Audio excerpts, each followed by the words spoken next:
The Federal Reserve might have to crush the stock market next week because the chair of the Fed has to take a decision whether he's going to increase the interest rates or hold the interest rates or maybe lower down the interest rates this Wednesday. And this is going to be a historic decision because this will be made by the new chair of the Fed, Kevin Warsh. So a lot of people are wondering, what exactly can we expect from this new chair of the Fed? Nobody knows because he's never been the chair of the Fed and this is his first decision. A lot of people have concern because Donald Trump has appointed him after he had his fight with the old chair of the Fed, Jeremy Powell. Because J. Powell did not actually lower down interest rates when Donald Trump asked him. Now, if he ends up raising the interest rates this Wednesday, then we can actually expect the stock market to take a hit. It might not be a massive stock market crash, but the stock market is certainly going to slow down and some stocks will going to crash. And the problem with that is that, you see, when we are raising the interest rates, a lot of growth stocks starts having a problem. When you're a growth stocks, you're not making a lot of money today. Your valuation today is entirely based on the fact that you might end up making a lot of money sometime in the future. So higher interest rates or lower interest rates will have a profound impact on the real value of those future earnings. Let's take an example of Tesla.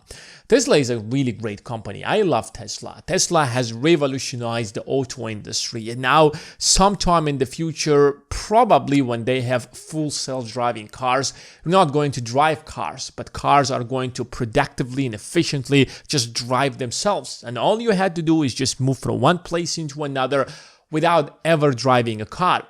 But we're not yet there. We might be there in 10 years, 20 years, or maybe 30 years.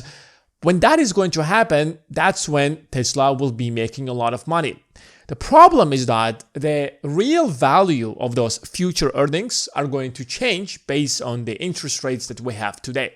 So if the Fed, for example, this Wednesday will raise the interest rates, every single company whose valuation is based on future earnings suddenly will have to revalue itself, and investors will find out that their valuations are now lower. So they will start selling their stocks and the stock market is going to go down. And Tesla is just one example. The entire AI industry and the entire AI boom today lies on the premise that AI will make more money than the internet did over the last 27 years. And the Fed hasn't actually raised the interest rates since 2023. If you look at the Fed's decision, you'll see that we had very low interest rates at 0.25% back in 2020 and 2021. And then starting from 2022, the Fed began raising the interest rates because we faced probably the biggest inflation in the last 30 years. And by 2023, interest rates were about 5.5%. And look how Tesla stock reacted. Tesla lost 72% of its value. It went down from over $400 to as low as $100. And this happened primarily because the Fed kept hiking the interest rates. And the example of Tesla is just one example. If you right now just go and take a look at the largest companies that dominate the entire stock market, you will find that every single one of them is a tech company. And among them, you might even find a company such as Berkshire. But even if you look at Berkshire's financial statements, you will see that Berkshire has massively made their money from a company such as Apple. So if Apple stocks are going to go down, then certainly Berkshire is going to suffer. That's why if you look at the S&P 500 between 2022 and 2023, the S&P 500 lost more than 20% of its valuation. And that's an insane loss. That's what we call a massive stock market crash. That's a huge crash. A lot of companies have lost hundreds of billions of dollars. But here's the question that people have. Why do you even think that the Fed has to raise the interest rates? Why can't the Fed lower down interest rates? Didn't we just until recently were expecting the Fed to lower down interest rates? Now, if you just go back to January of this year, we had a lot of analysts telling us that it is time for us to lower down interest rates. Why? Because look at this data. We started the year when inflation went down to as low as 2.4%. 2.4% is very, very close to Fed's target inflation of 2%. So it makes sense for the Fed to lower down interest rates, at least lower them down to 3.5%, maybe 3%. So if inflation is about 2.4% and going down, and the interest rates are about 3% or 3.25%, that's actually a very reasonable cut in interest rates. However, look at what happens to inflation right after that. It jumps first to 3.3%, then to 3.8%, then to 4.2%. So it seems like inflation is clearly rising much faster. So when we get the data, for example, for June, inflation could be literally 4.5%. Who knows what's going to happen? And now imagine for a moment that you're the new chair of the Fed and you see how inflation is rising. When inflation is rising, investors are expecting you to raise the interest rates just like the Fed has always done.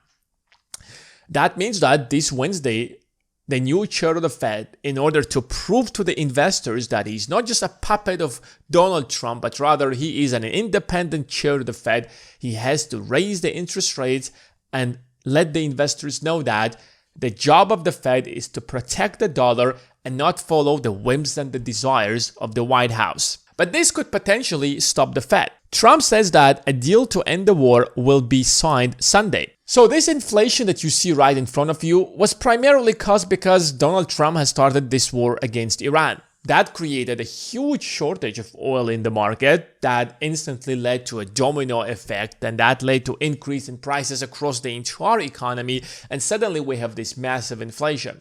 This inflation is not just happening in the US, this inflation is primarily happening all across the globe because the entire world depends on oil prices. So you see that prices are rising. So if Donald Trump will end the war today, that means that we no longer can expect high inflation because oil prices will go down. Just look at oil prices right now. They haven't signed the deal yet, and oil prices have already went down below $90. Then they will go down to $70, maybe $60. They can even go to as low as they have been before the war even started. They might go back to $55. So the spike in inflation that we see right here was probably a one-time thing.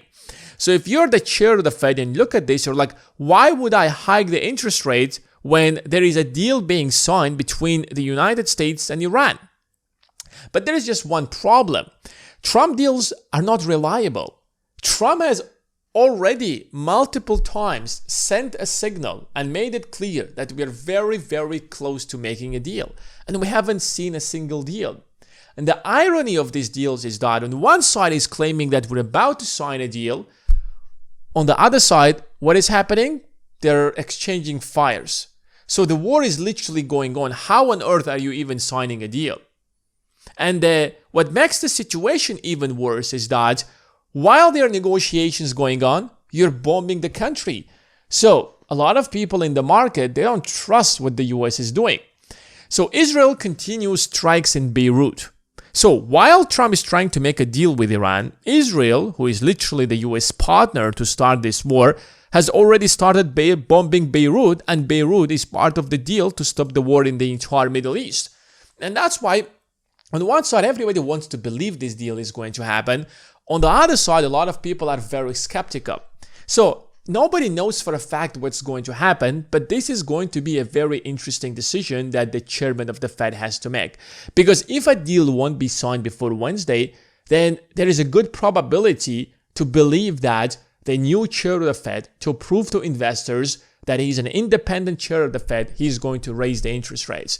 But something is telling me that he's not going to raise the interest rates, which means that the stock market might not actually collapse. But who knows? There are a lot of things that happen between today and Wednesday. But if that happens, then you have to jump in and buy those stocks at a huge discounts. But which stocks you should be buying? Well, I have posted on the Investing Academy a list of stocks that worth buying when the stock market is going to crash.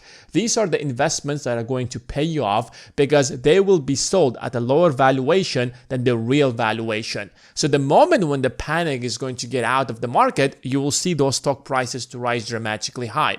We still have a few free spots left on the Investing Academy. So if you use the link in the description of this video, you might be able to join the Investing Academy completely for free. So join the Academy while there are still free seats available. The link is in the description.